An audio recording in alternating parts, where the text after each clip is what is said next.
sekarang kita mulai, teman-teman. Nanti tolong dilihat yang nggak jelas kita perjelas. Jangan tinggalkan ruangan ini tanpa paham. Saya tidak ingin Anda hafal, saya ingin Anda paham. Jelas ya?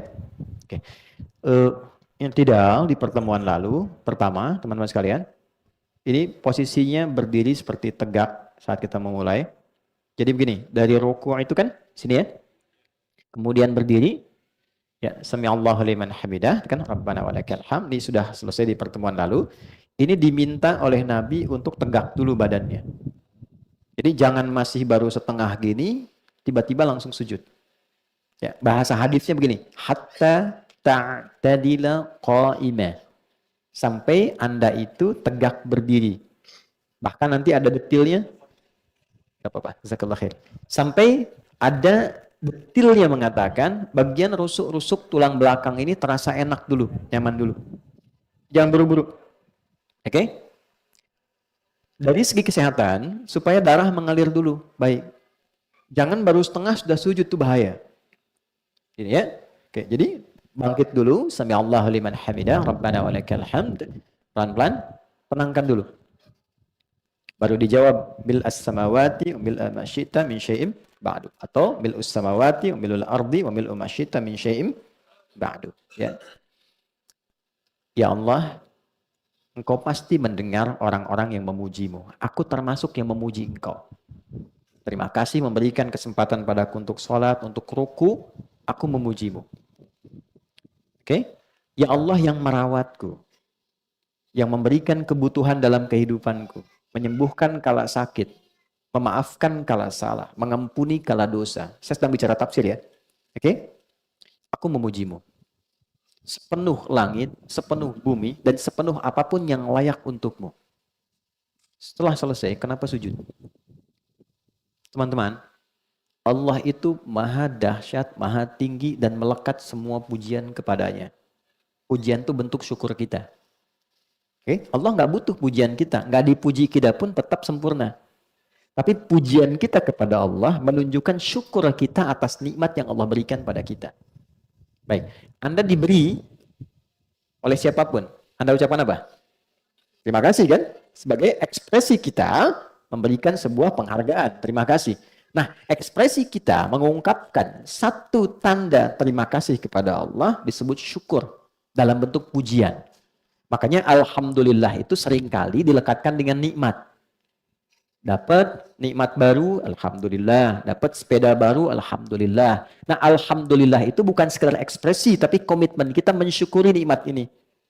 Nah, definisi syukur adalah menggunakan nikmat itu sesuai ketentuan Allah. Oke, saya ambil contoh, misal, ya, maaf. Ini saya dapat pakaian baru, alhamdulillah. Maka gunakan pakaian ini seperti Allah inginkan. Tutupi aurat, oke? Gunakan ke tempat yang baik, jangan dipakai maksiat. Jadi salah kalau Anda beli pakaian, ucapkan alhamdulillah tapi aurat terbuka. Itu bukan bentuk syukur. Jelas? Baik. Kendaraan tuh dipakai apa aja? Alhamdulillah dapat mobil baru. Saya tanya pernah dipakai ke masjid gak? Nanti hisabnya gimana? Kalau Allah tanya gini, engkau dapat mobil dari mana? Kemana engkau gunakan? Anda bisa jawab, ya Allah seperti engkau tahu saya dapatkan dari yang halal. Kemana engkau gunakan? Kayaknya malu kalau pertama kali dipakai ke tempat-tempat misalnya untuk liburan dan sebagainya. Enggak salah. Tapi dibanding orang yang bilang, saya cuma pakai sepeda ya Allah, tapi saya gunakan pertama untuk ke masjid. Oke? Nah maka biasanya dalam fikih doa, orang yang mensyukuri nikmat itu, sebelum dia berdoa, doanya dikabulkan 2 kali lebih cepat dibandingkan dengan orang hanya meminta tanpa diawali dengan syukur. Itulah sebabnya dari Hajar Aswad ke makam Ibrahim kita sertakan syukur di dalamnya. Subhanallah walhamdulillah wala ilaha illallah wallahu akbar. Itu kan ada rahasianya. Kenapa ada berhenti di makam Ibrahim? Tapi jawabannya ada di Quran surah 19 ayat 47 sampai 49. Ya, falamma i'tazalahum wa ma ya'buduna min dunillah wa habna lahu ishaq. Ketika Anda benar subhanallahnya, alhamdulillahnya, Allahu akbarnya, apapun yang Anda minta, sekalipun kata orang mustahil, tapi Anda membutuhkannya, Allah berikan. Ya, itulah sebabnya kenapa dari makam Ibrahim sampai rukun Yamani kita boleh minta dengan bahasa kita tanpa harus bahasa Arab. Tawaf itu cuma dua, dari Hajar Aswad ke makam Ibrahim, subhanallah, alhamdulillah, wala ilaha illallah, Allahu Akbar. Dari rukun Yamani ke Hajar Aswad, Rabbana atina fid dunya, fil akhirati, waqina. Dari makam Ibrahim ke rukun Yamani, bebas teman-teman mau minta apa, nggak ada ketentuan. Jadi Anda boleh curhat apa aja. Yang mau berangkat haji apa ya, tidak harus terpaku, Anda boleh pakai bahasa Anda. Dan itu lebih terhayati. Saya 2010 tugas, itu macam-macam berlaku jamaah tuh. Ada yang datang di bawa catatan utang. Betul, nempel di multazam. Ya Allah, saya datang ini punya banyak utang. Betul. Bahkan saya kesini pun utang. Kalau tidak percaya, ini catatan saya. Itu betul-betul.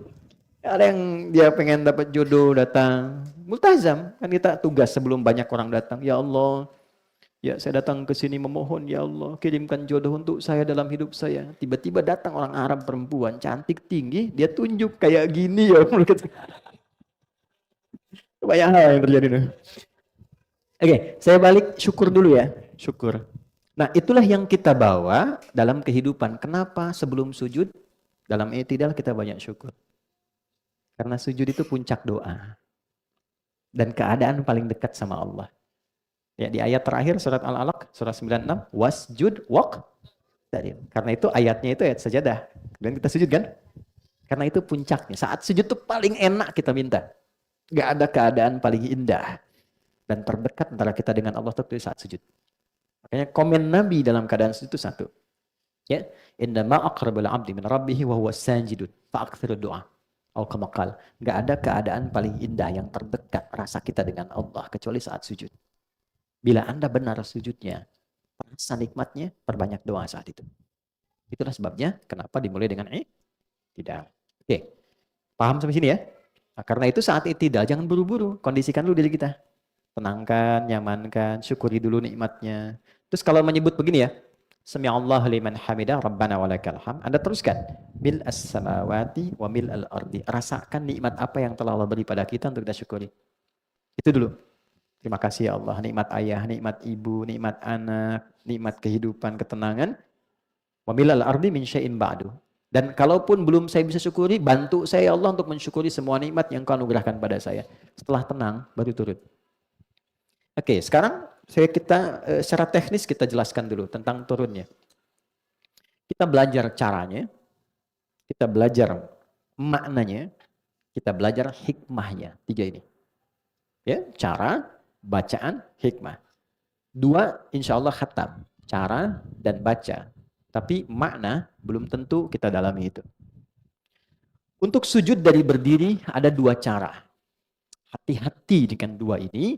Karena pernah terjadi di Bekasi, suami istri tidak tegur sapa karena persoalan ini. Semalaman. Kisah nyata. Suami pulang dari kerja, macet, sampai Bekasi, tiba kemudian di rumahnya, gak sempat ikut jamaah di masjid, dia sholat di rumah sendirian. Istri pas lihatnya di posisi i'tidal ke sujud ini. Sami'allah liman hamidah, Rabbana walakal hamd, dan seterusnya. Lalu turunlah beliau ini dengan lututnya begini terlebih dahulu. Ya, oke, jelas ya? Lutut begini, baru telapak tangan. Nah, istri melihat gitu, tatapannya agak berbeda.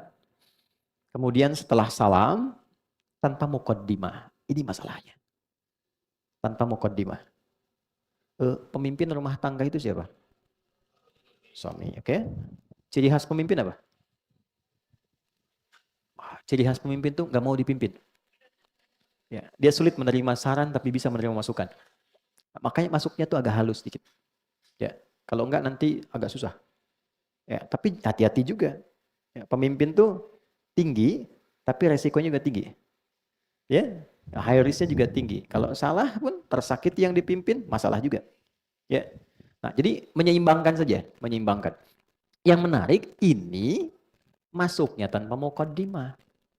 Langsung bilang, papa salah tadi sholatnya.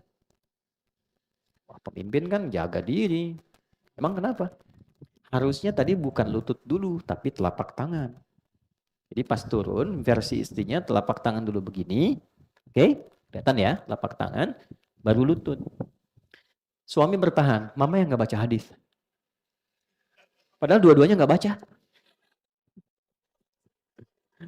Ya, saya tahunya keesokan harinya. Jadi dua-duanya itu karena berdebat. Akhirnya apa? Pulang kantor itu bukan tenang, tapi nggak saling tengok semalaman. Besoknya diputuskan berdua itu kita ke Ustadz aja tanya. Datang cuma untuk nanya itu. Dan itu datang pun dalam keadaan nggak senyum tuh dua itu. Ya, saya ini kenapa? Ini begini. Mana Ustadz? Saya senyum sedikit, saya bilang, Pak, Bu, tahu nggak? Itu keduanya ada di kitab yang sama. Yang pakai lutut tuh di Sunan Abu Daud, nomor hadis 838. Paling kanan sebelah bawah tuh di kitabnya. Riwayat Wa'il bin Hujur, saya tulis namanya. Wa'il bin Hujur. Ini paling banyak meriwayatkan hadis tentang sholat. Yang pakai telapak tangan, itu nomor hadis 840. Cuman beda 2 nomor. Ini paling kiri sebelah atas nih.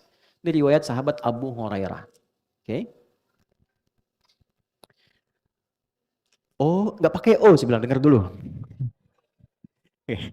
Yang pakai lutut dari Wa'il bin Hujur, bunyinya kurang lebih begini. Oh, kama qala idza sajadta fala tasjud kama yabrukul ibil falyadha rukbatayhi qabla yadayhi. Jika Anda ingin sujud, jangan sujud seperti duduknya unta. Dahulukan lututmu sebelum telapak tanganmu. Oke? Hadis riwayat Abu Hurairah mengatakan, idza sajadta fala tasjud kama yabrukul ba'ir. Atau kama qala faliyadha yadayhi qabla rukbatayhi. Jika Anda mau sujud, jangan sujud seperti duduknya unta. Ini problem. Karena diterjemah, sama-sama diterjemahkan dengan unta. Sedangkan nama unta banyak. Nah, nanti saya jelaskan belakangan. Dahulukan telapak tanganmu sebelum lutut. Kalau Anda baca dua itu, Anda pasti bingung. Ini yang benar yang mana? Satu bilang lutut, satu bilang telapak tangan. Di kitab yang sama. Oke, teman-teman. Unta itu namanya banyak di bahasa Arab. Unta netral, lewat gender, dan tidak ada beban tunggangan namanya ibil. Afala yanzuruna ilal ibili kaifa khuliqat. Ibil. Jika dia pakai jenis gender, dia jantan, maka namanya jamal. Saya notice ya, pendek bacanya, jamal. Bukan Jamal. Jamalun, unta. Jamal, ganteng. Oke? Okay? Sifat ganteng itu, sifat indah itu Jamal. Kalau diserap ke laki-laki, dimiliki Jamil. Misal, Mas Saiful itu ganteng. Maka Saiful Jamil. Oke? Okay? Kalau perempuan tambah Jamilah. Misal, saya katakan itu Bu Mulan tuh cantik. Mulan, Jamilah. Misal ya. Nah, tapi dasarnya Jamal. Kalau Anda tambah dengan alif, Jamal artinya dia ganteng, baik. Nah, jadi kalau ada namanya Jamal, dia berangkat haji, pastikan di visa ada alifnya. Jamal. Anda salah tulis, imigrasi Saudi bingung nanti lihat. Jamalun. Oke, ini unta jantan. Unta betina naqah. Hatta yalijal jamalu sambil khiyat. Unta betina naqah. Di surat Asy-Syams ya. Naqatallahi wa suqyaha fakadzabuhu faqaruha. Oke, unta yang ada beban tunggangan itu disebut ba'ir namanya. Jelas? Sekarang lihat, hadis pertama menyebut ibil, hadis kedua menyebut ba'ir. Teman-teman lihat sini, saya tanya sebentar, jawab cepat ya. Unta itu kakinya berapa? Good. Ya. Padahal tadi saya mau kasih hadiah umroh itu. Cuma waktu habis. Unta itu kakinya 2. Ya, 2. Saya pernah mengajar tafsir di Tripoli. Biasa nanti kapan-kapan kita bolehlah kita praktekin. Jadi kami tuh gini, kalau pas masuk ayat tentang hewan, bikin kelompok. Nanti research. Jadi ada kelompok unta, kelompok gajah, apa? Kelompok unta, gajah, terus mohon maaf ada kelompok monyet. Kenapa ini dikutuk jadi kera dan sebagainya. Itu research. Nanti dia tanya ke pawang. Ya, misal apa keutamaan unta ini? Istimewanya apa dibanding hewan lain? Ternyata dia punya semacam selaput di matanya. Jadi kalau ada badai di padang pasir, dia langsung bisa nutup, dia tetap jalan. Oke? Dua, dia punya semacam ruang di temboloknya itu untuk menampung air. Jadi dia bisa minum dan tahan selama sebulan nggak minum. Sampai 3 bulan. Ya. Terus punuknya itu tempat nampung lemak. Jadi kalau dia lapar, itu bisa dikurangi dari lemak punuknya. Jadi kelihatan hilang, tapi dia punya energi lagi. Dan jangan salah, unta itu hewan perasa. Dia akan berbuat seperti halnya yang merawatnya. Di Libya tuh pernah ada yang menyakiti unta. Ya, mohon maaf ya, makan kasih jarang, dipukulin. Satu kali dia keluar, ini kisah nyata, guru saya ceritakan. Dia keluar dari kandangnya, dia tahu tuannya di mana, dia injak-injak sampai meninggal. Unta. Makanya unta itu kalau dikasih misalnya satu dendangan tertentu, itu dia bisa ikut ke irama itu. Nah, di bahasa Arab namanya huda atau hida. Ya, itu kalau diberikan formulasinya, notasinya itu ada namanya mustaf'ilun, mustaf'ilun, mustaf'ilun. Ya, sautus safiril bulbuli hayyaja qalbi thamili al-ma'u wa zahru ma'a zahri lahdhul muqali fa anta ya sayyida li wa sayyidi wa maula li fakam tayammuni ghazayyilun uqayqali katabtuhu min wajnatin min fi'li hadha ar-rajuli faqala la la la la faqad ghada muharbili wa wal walad wali ya waylali faqultu la tuwalwili fabayyinu lu'lu'al qalat law hina kadha ina walidul muqali kahatan kakailali tabili. Itu unta lari kencang. Coba ulangi. Oke, kalau mau santai kasih yang santai gitu ya. Kifana kimin dzikra habibin wa manzili bisaqtili wa bainad dakhuli fahum dia santai. Nah, unta bisa begitu. Nah, nanti dari itu muncul notasi kemudian. Pas diserap oleh barat dia jadi notasi. C D F G A B C G A B C D F G D F G A B C D A B C D F G A F G A B C D E B C D F G A S B F G A S B C D A S B C D A S B C A S B. Nah, kurang lebih gitu ya. Tapi saya nggak bisa ini dan oke, lanjut. Jadi kita masuk situ, hewan, unta, dia punya 2 kaki ternyata. Yang depan ini tangan, belakang kaki. Jadi keterangan pawang ya, dan itu nyata. Kalau dia tidak ada beban, oke, maka apa yang dia lakukan, dia dahulukan bagian belakang, kakinya. Oke? Kalau dia punya beban, sebaliknya, dia tekuk dulu yang depan. Jelas sampai sini? Oke ya, pelan-pelan. Sudah? Atau sebaliknya, bawa dalam keadaan saat sujud. Nah teman-teman ketika menyebutkan ibil tuh unta tanpa beban. Makanya kata Nabi, kamu dahulukan lututmu, jangan seperti unta. Ketika untanya ada beban, kakinya dia tumpukkan, tangannya dia lipat, maka dibalik dalam sujud. Oke? Yang paling menarik, Wa'il ini menerima hadis ini. Perhatikan, indahnya Nabi katakan. Wa'il menerima hadis ini kondisi beliau masih muda. Di awal-awal masuk Islam. Nabi masih ikut perang Badar, perang Uhud, dan sebagainya. Itu Wa'il masih hidup. Masih segar Nabinya. Abu Hurairah masuk Islam 3 tahun sebelum Nabi meninggal. Nabi meninggal usia 63 tahun. Abu Hurairah masuk Islam usia Nabi 60 tahun. Hadis-hadis yang berbicara tentang kondisi Nabi di usia ini menunjukkan Nabi punya masalah dengan lutut. Itu klasik.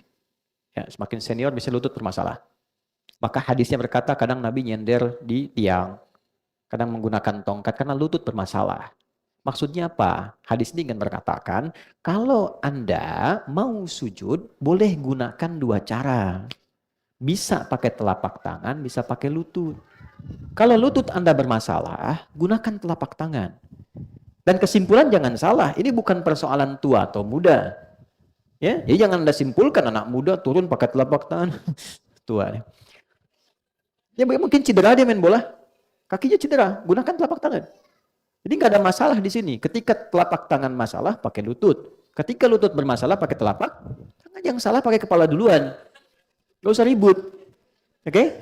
Nah, maka kesimpulan yang dilakukan oleh para ulama, kalau mau turun boleh gunakan 2 hal ini. Tapi yang paling asal lutut. Yang paling asal, walaupun telapak tangan tidak salah. Kita mulai dengan cara turun. Izin ya, kelihatannya dari belakang. Bismillah, maaf ya. Nah ini di lutut ya, sini. Turun gini. Nah, lutut dulu. Jelas? Baru telapak tangan. Oke. Kemudian untuk yang kedua, pakai telapak tangan dulu, gini. turun begini, baru kemudian lutut. Nah biasanya cara ini awalnya ditempuh kalau lutut bermasalah. Ya, jadi dasarnya lutut supaya topangannya tuh lebih kuat dulu, nggak langsung kaget jatuh gitu, ya. Karena lutut lebih kuat dibandingkan dengan telapak tangan. Jadi kalau tubuhnya besar, bebannya tinggi, maka tertopang duluan pakai lututnya. Jelas di sini? Oke. Baru sekarang posisi sujud. Nah, karena saya harus menerangkan, nggak mungkin saya terangkan sambil sujud. Saya butuh teman-teman satu untuk di depan. Karena tidak ada meja, boleh yang paling besar. Boleh, siapa aja. Oke, Chan, ayo sini. Boleh. Siapa nanti kan bentar lagi. Ya, bismillah. Maju ke depan. Ngadep kemana? Sana Madrid, sana Dortmund. Kira-kira mana? Ya, kalah 2-0 ya. Saya nggak nonton. Baca sini aja ya. Sudah fokus teman-teman? Belakang kelihatan ya? Oke, silakan sujud. Nah, ya. Maafkan saya ya kalau nanti agak lama misalnya. Teman-teman mohon izin, mohon dilihat baik-baik. Kalaupun tak nampak sekarang, ini kan direkam nanti bisa dicek kembali. Satu, saya bacakan hadisnya dulu ya. Nah, duduk sebentar. Biar nggak pegal. Ini hadisnya dari Ibnu Abbas radhiyallahu taala anhu. Terdapat di Sahih Al-Bukhari. Nomor hadis 814. Oke?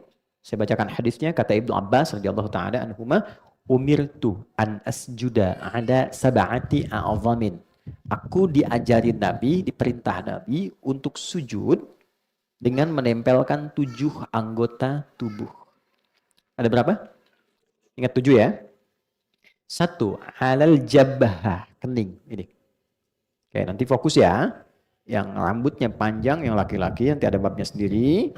Yang pakai mukena perempuan atau kerudung atau jilbabnya nanti ada babnya sendiri. Saya tunjuk dulu kening. Wa asyara, perhatikan, ila anfihi. Dan saat menyebutkan kening, Nabi pun menunjuk ke hidung. Begini. Oke, tapi yang disebut apa? Kening. 1. 2, perhatikan kalimatnya, yadain au kaffain, 2 telapak tangan. Dihitung 2. Kening 1 tambah 2 berapa? 3. Oke. 4 dan 5, rukbatain, 2 lutut. Baik, 1 tambah 2, 3 tambah 2, 5. Kemudian yang terakhir, atraful qadamain, 2 kaki dengan melipat bagian jemarinya. Tambah 2 berapa? 7 ya, di 2 kaki. 1 tambah 2, tambah 2 lutut, tambah 2 di kaki. Oke, 7. Pastikan itu. Baik, untuk hidung, karena ditunjuk, maka di sini ada hukum khusus, ditafsil namanya sama ulama. Dia tidak berhukum wajib. Oke, bukan anggota, tapi dianjurkan sunnah. Melihat kepada tempat. Kalau tempatnya bersih, baik, menempel bagus. Dan nanti akan jadi ukuran biasanya kalau kening bagus, hidung tuh insya Allah tuh nggak akan ada masalah. Mau mancung, mau biasa nggak ada masalah. Oke? Kecuali Pinocchio lah. Ya. Kemudian yang kedua yang repot itu adalah kalau sedang sholat di tempat yang tidak semacam ini. Oke? Misal di tanah biasa yang bersih, tapi kan kalau hidung nempel terhirup jadi bahaya. Maka tidak harus menempel. Jelas ya? Itulah sebabnya Nabi tunjuk itu untuk memberikan kesan, lihat tempat kamu sujud. Yuk kita mulai. Bismillah. Silakan. 1, kening. Nah, tahan ya teman-teman sekalian. Sekarang sebelum ke kening, saya ambil posisi telapak tangan dulu. Nah, Chan, diangkat dulu, duduk sebentar. Teman-teman lihat sini ya. Takbir ya. Ya, takbir. Yang sudah pernah kita belajar bersama. Kan takbir itu bisa di sini. Oke. Sejajar dengan bahu, hadwaman kibaihi, atau di sini sejajar dengan daun telinga. Jelas ya? Baik, nah posisi sujud tangan tuh nggak jauh dari ini. Jadi di sini, cukup di sini turunkan di tempat sujud. Jelas? Nah, yang dimaksud panjangkan sujudmu, maksudnya doa. Ada hadis lain mengatakan fa'akthirud doa. Maksudnya doanya, bukan tangannya manjang ke depan. Enggak, karena ini terjadi, betul. Ini terjadi. Ada orang sujud tangan begini. Oke? Nah, normal aja. Tangan seperti kita takbir, simpan tangan di situ. Jelas? Dua, ini agak dalam. Lihat baik-baik, ini tidak merapat ke sini. Bukan rapat, tapi tetap buka ke sini. Termasuk perempuan. Ya deh? Lihat baik-baik, hadis merapatkan perempuan itu awalnya terkait dengan saat berdiri. Kerapatkan begini, ada begini. Kenapa? Ada penjelas menerangkan bahwa pakaian dulu kan nggak seperti sekarang perempuan. Ada mukena, ada macam-macam, terus terjaga. Ketika terbuka begini, kainnya terangkat. Maka agak menutup seperti ini, sehingga dibedakan dengan laki-laki. Asal dasarnya sama saja, kalau pakaian sudah cukup baik, nggak ada masalah, nggak ada perbedaan laki-laki perempuan. Bahkan, kalau tangan begini saat sujud rapat, itu Nabi langsung melarang. Ya, awas, berbahaya, bahasanya berbahaya, jangan lakukan. Kenapa? Karena saat sujud, darah tuh dipompa terus ke otak tuh. Saat ditekan diafragma tertekan, tuh orang bisa sesak di sini. Untuk itulah diminta dilebarkan. Karena ukuran orang Arab dulu besar, ya kan? Nabi katakan coba engkau buka sedikit begini supaya anak kambing bisa lewat ukurannya. Anak kambing disebut tuh orang Arab zaman dulu. Jadi Anda jangan bayangkan sujud benar anak kambing lewat dulu sini, depan anak kambing bawa tuh sini. Ya kan? Tidak begitu, maksudnya kasih space di sini supaya nggak nekan ke diafragma. Jelas? Ya, kalau kita kucing lah gitu kan, anak kambing kebesaran kan. Baik, jelas ya? Oke, sekarang silakan. Telapak tangan, posisinya jelas. Ya, kening. Oke. Nah, sekarang ini ya, di bagian sujudnya, perhatikan baik-baik. Ini tidak terlalu maju ke depan sehingga ini naik, tidak manjang sehingga ini rata. Paham? Ini normal ini aja segini bagus, cukup baik. Lalu yang paling saya notice adalah satu. Ini sudah bagus, bagian kaki belakang. Oke? Nah, teman-teman tampakkan di sana ya. Coba difokuskan ke kaki belakang. Saya maafkan ya. Ngadapnya ke arah sini coba. Seksi dulu. Supaya dilihat kakinya. Oke, nah ini udah bagus. Kakinya ditutup bukan dibuka. Jadi bukan begini. Oke, tapi begini.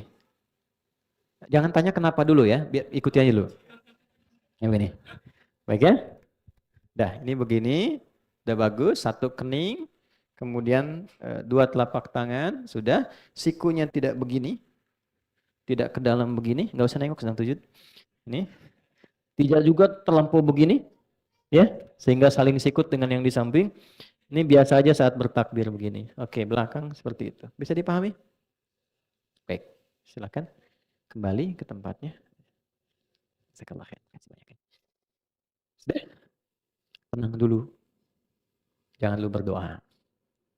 Pastikan posisi itu dulu. Hadis yang kedua. Idza sajadta wa kama qala famakkin sujudaka. Kalau Anda sujud kata Nabi, engkau kokohkan dulu sujudmu. Jangan langsung doa. Tempelin yang enak. Ya, sampai nempel betul. Kening tempelin. Makanya teman-teman tempat sujudnya kalau bisa jangan terlalu empuk. Ya. Supaya nempelnya enak. Gitu. Ya, karena itu di atas bantal nggak boleh sujud. Terlalu empuk. Sejadah coba cek kalau terlalu empuk tuh yang membuat nggak nempel, nggak ngerasa nempel tuh, ya itu kurang dianjurkan. Ya. Jadi kalau pas nempel tuh terasa betul sehingga ada nempel nanti saat darah mengalir ke otak tuh kalau kita sedikit MRI itu ada kayak titik God spot di sini. Sampai ngerasa tenang di situ, nyatu. Nah biasanya kalau energinya sudah ke situ ada rasa nyaman, ada tenang, ada ketundukan. Awalnya kalau belum benar pusing dulu tuh. Gitu awalnya. Nah nanti nempel semua, ini nempel. Kalau sudah nempel betul ada sensasi yang berbeda pada diri kita. Jelas? Oke. Jadi itu dulu yang pertama saya tekankan, tempelkan dulu dengan baik. Rambut panjang tidak harus diikat. Laki-laki ya, bukan perempuan. Biarkan dia terurai. Dengan catatan, tidak menutupi keningnya. Oke, kalau 1-2 menutup, masih kena kening, masih nempel, itu sah. Walaupun makruh. Makruh tanzih istilahnya. Kalau bisa dihindari. Karena nggak disukai, tapi tetap sah. Ya, karena itu Nabi pakai imamah yang di bulat itu, ya kita pakai peci sekarang, ya itu salah satunya bukan ingin membuat penampilan performance sebagai tidak, asal katanya supaya akarnya rambut ini yang mungkin panjang tertutup sehingga tidak terlalu menutup bagian saat kita sujud. Ya, tapi kalau dia tak pakai peci, justru kebalik. Jangan diikat, biarkan aja. Karena pada dasarnya nggak ada orang rambut ke depan begini kan. Pasti ke samping kan. Ya kalaupun sujud dia terurai. Nah ada riwayat mengatakan ketika dia sujud dan terurai pun itu sebetulnya rambut ikut sujud. Gitu. Tapi dia nggak menutup kening. Kalau nutup semua maka tidak sah. Jelas ya? Kalau masih masuk sebagian, nempel dia, walaupun terhalang satu dua, itu tetap sah dia sujudnya walaupun sifatnya makruh. Sebaliknya perempuan. Nggak boleh ada satu rambut pun. Apa masalahnya? Bukan karena menghalangi, tapi aurat bagi perempuan. Jelas? Yang harus ditutup. Nah, kemudian yang kedua, kain. Bagaimana statusnya mau kena? Kan nempel di sini ya. Nah, mau kena, dapat mungkin tidak menutup bagian keningnya. Buka, supaya keningnya menempel. Ya, kalau dia terhalang, sama sekali nggak nempel, dahi dengan kena mau kenanya, maka salatnya tidak sah. Berbeda dengan mau kenanya jadi alas. Pakai jilbab, nutup, mau kena karena misalnya di Arafah panas nih, dipakein jadi alas, itu tetap sah. Malah sah. Ya. Antum pakai sorban di sini. Ya, itu ada sanadnya tuh. Sanadnya dari sahabat Jabir bin Abdullah. Jabir bin Abdullah tuh pernah lepas sarung, pakai celana segini, sarungnya dilepas. Dijadiin sorban begini. Itu nasabnya selepet begini tuh ya, kayak gini tuh. Itu Jabir bin Abdullah. Itu bukan ngarang, ada hadisnya. Diprotes, tanya, kenapa mesti dilepas? Kan bagus dipakai. Iya, bagi kita yang punya. Tapi nanti kelak kita temukan orang-orang yang mungkin gak seperti kita. Pakaiannya terbatas. Saya contohkan begini supaya orang tahu pakai begini pun sah. Anda punya sarung, pakaian bagus. Di daerah tuh kan ada yang celananya segini, cuma pakai kaos. Dia tanya, saya sholatnya sah nggak? Agama ini mudah, jangan dipersulit. Maka kalau dipakai di sini jubahnya, kemudian sorbannya, lalu sujud, kena ke sorban, sholatnya nggak sah. Ya, tapi kalau sorban dibentangkan begini, tidak menempel di sini, itu sah. Intinya tidak ada kain tambahan yang digunakan di sini menghalangi tempat sujud. Tapi kalau dia bukan bagian di tubuh, dilepaskan begini, itu sah. Jelas ya? Contoh, boleh nggak saya pinjam? Kasih. Sebentar. Nah, teman-teman contoh begini ya.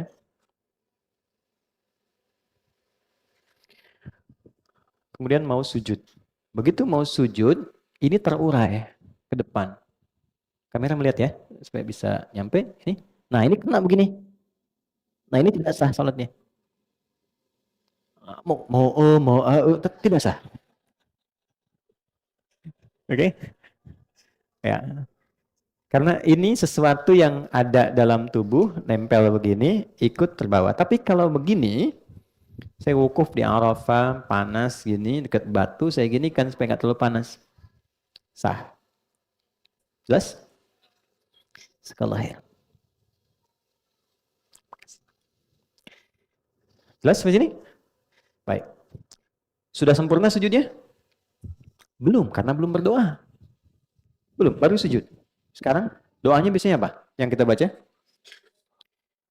Nah, kita punya 2 menit lagi. Doanya bisa Subhana Rabbiyal A'la. Boleh tambah Subhana Rabbiyal A'la wa bihamdi. Ada lagi satu lagi. Subhanakallahumma Rabbana bihamdika Allahumma gfirli. Sudah? Baik. Ini tidak banyak orang tahu. Itu doa pembuka. Bukan doa yang sesungguhnya. Itu doa pembuka. Kita sedang berusaha mendekatkan diri kita sama Allah. Subhana rabbiyal a'la wa bihamdi. Ya Allah, Engkau yang maha tinggi. Saking agungnya, aku tundukkan bagian terhormatku hanya untukmu. Kan kehormatan manusia itu di kepalanya. Begitu dia bisa jatuhkan ke bawah, itu sedang merendahkan dirinya. Itu di Romawi kan, dia sujud tuh. Kan? Persia, dia ruku. Karena merendahkan dirinya. Kita jatuhkan kehormatan kita di hadapan Allah untuk mengagungkan Allah. Dan aku lakukan ini sebagai pujian kepadamu. Maka berlakulah hukum. Perhatikan hukumnya. Tatkala Anda merendah, Allah angkat Anda. Tapi ketika Anda meninggi, Allah rendahkan Anda. Dalam semua aspek kehidupan. Anda boleh hebat jadi suami, tapi kalau Anda terlampau tinggi, Allah jatuhkan. Anda boleh hebat sebagai pengusaha, Anda sombong tinggi, Allah pasti rendahkan. Tapi ketika kita rendahkan diri kita, Allah pasti angkat. Itulah sebabnya kenapa orang sujud diangkat, diberikan 7 bacaan doa permintaan yang dikabulkan. Yang Rabbi gfirli warhamni wajburli dan sebagainya itu. Maka kita rendahkan itu untuk merendah pada Allah. Ya, sebentar. Sambil kita katakan di ujung Allah maghfirli, ya Allah ampuni aku yang kadang dalam hidup selalu merasa tinggi, merasa hebat, merasa paling berwenang. Aku jatuhkan diriku kepadamu. Begitu kita ucapkan subhana rabbiyal a'la wa bihamdi atau subhanakallahumma bihamdika Allahumma ighfirli, jatuh, maka muncullah kemudian apa yang kamu mintakan. Maka Nabi katakan fa'aktsiru doa, perbanyak doa. Kalau permintaannya seperti Nabi ajarkan boleh dilafazkan. Tapi kalau tidak sama dengan yang Nabi ajarkan, cukup di hati kita sampaikan. Ya, masalah rumah tangga pengen curhat, masalah pekerjaan, ya kan? Masalah sosial, hadirkan. Senikmat apa yang bisa kita lakukan. Tapi lihat sedang sholat apa. Kalau berjamaah, ingat-ingat ada imam. Jangan imam sudah naik lagi, Anda masih sujud. Atau sebaliknya, Anda jadi imam, ingat makmum. Ada batas standar. Karena itulah silahkan nikmati dalam sholat sunnah. Tahajud, duha, tumpahkan aja. Minta sama Allah. Nah itu dalam hati. Tapi kalau sekiranya Nabi pernah ajarkan doanya, boleh bacakan. Dengan lisan kita. Ini banyak beragam, mungkin bisa tuliskan 1-2. Masalah rizki, utang piutang, harta, masalah rumah tangga, masalah macam-macam, ada doanya. Oke? Nah kalau benar sujudnya, maka Allah angkat. Perhatikan cara mengangkatnya. Dengan cara yang paling nikmat. Damai, tenang, dan diberikan 7 hal yang tidak pernah diberikan pada orang yang tidak pernah sujud. 7. Apa 7 itu? Kita akan lanjutkan di pertemuan berikutnya. Karena sudah habis waktunya teman-teman. Terima kasih untuk hari ini. Saya mohon maaf. Kita akan menaikkan sholat zuhur. Kita berdoa terlebih dahulu. Mudah-mudahan doa kita diterima oleh Allah Subhanahu wa taala. Saya minta maaf hari ini belum kita diskusi, mungkin nanti cari waktu lain ya. Ada lagi agenda yang harus saya kerjakan. Semoga Allah mengampuni saya dan memaafkan kita semua. Allahumma taqabbal minna innaka antas samiul alim wa tub alaina innaka antat tawwabur rahim. Allahumma nahmaduka hamdan kama 'allamtana an nahmadak wa nashkuruka syukran kama 'allamtana an nashkurak. Antal muqaddim wa antal muakhir biyadikal khair innaka ala kulli syai'in qadir. Ya Allah, kami memujimu sebagaimana Engkau mengajarkan kami untuk memuji, dan kami bersyukur padamu atas segala nikmat yang Engkau berikan sebagaimana Engkau ajarkan kami untuk mensyukurinya. Ya Allah, ampuni kami yang belum dapat baik untuk menyembah-Mu sebagaimana apa yang telah Engkau perintahkan. Wassalli wa nusallimu ala habibikal karim rasulikal mustafa al-amin sayyidina Muhammadin wa ala alihi wa sahbihi ajma'in. Ya Allah, kami bersalawat pada Rasulullah, menginginkan mampu meneladani dengan salawat itu kepribadian mulia baginda Nabi di dunia dan mendapatkan syafaat baginda Nabi saat di akhirat. Rabbana la tada' lana fi maqamina hadza dhanban illa ghafartah. Ya Allah, jika ada pendosa hadir dalam kajian ini, jangan biarkan ia pulang kecuali Engkau telah ampuni seluruh dosa-dosanya. Wala hamman illa farajtah. Ya Allah, jika ada yang hadir di antara kami membawa kegelisahan, jangan biarkan ia pulang kecuali Engkau telah tenangkan keadaan hatinya. Wala maridun illa syafaitah. Ya Allah, jika ada yang sakit di antara kami atau kolega kami, mohon angkat dan sembuhkan seluruh penyakitnya. Wala asiran illa yassartah. Ya Allah, tidak semua yang datang saat ini membawa kebahagiaan. Jika ada yang tengah merasakan kesulitan, maka dengan keikhlasannya ia belajar, angkat dan hilangkan seluruh kesulitannya. Allahumma wafiqna bima ta'allamna, wafiqna ya Allah linafhama ma ta'allamna, wafiqna lina'mala ma fahimna. Ya Allah, berikan kami bimbingan untuk memahami apa yang kami pelajari dan mengamalkan apa yang telah kami pahami dalam kehidupan. Ij'al jam'ana hadza jam'an marhuma wa tafarruqana min ba'dihi tafarruqan ma'suma. Ya Allah, jadikan pertemuan ini pertemuan yang mengikat kami dalam tali persaudaraan yang saling mencintai karenamu. Dan bila pun kami mesti berpisah, jadikan perpisahan kami mengeratkan silaturahim yang saling merahmati karenamu. Rabbana atina fid dunya hasanah fil akhirati hasanah wa qina adzaban nar. Wa sallallahu ala sayyidina Muhammad wa ala alihi wa sahbihi ajma'in. Wa akhiru da'wana subhanakallahumma rabbana wa bihamdika asyhadu an la ilaha illa anta nastaghfiruka wa natubu ilaik. Walhamdulillahi rabbil alamin. Terima kasih teman-teman, mohon maaf. Kita bertemu lain kesempatan. Assalamualaikum warahmatullahi wabarakatuh.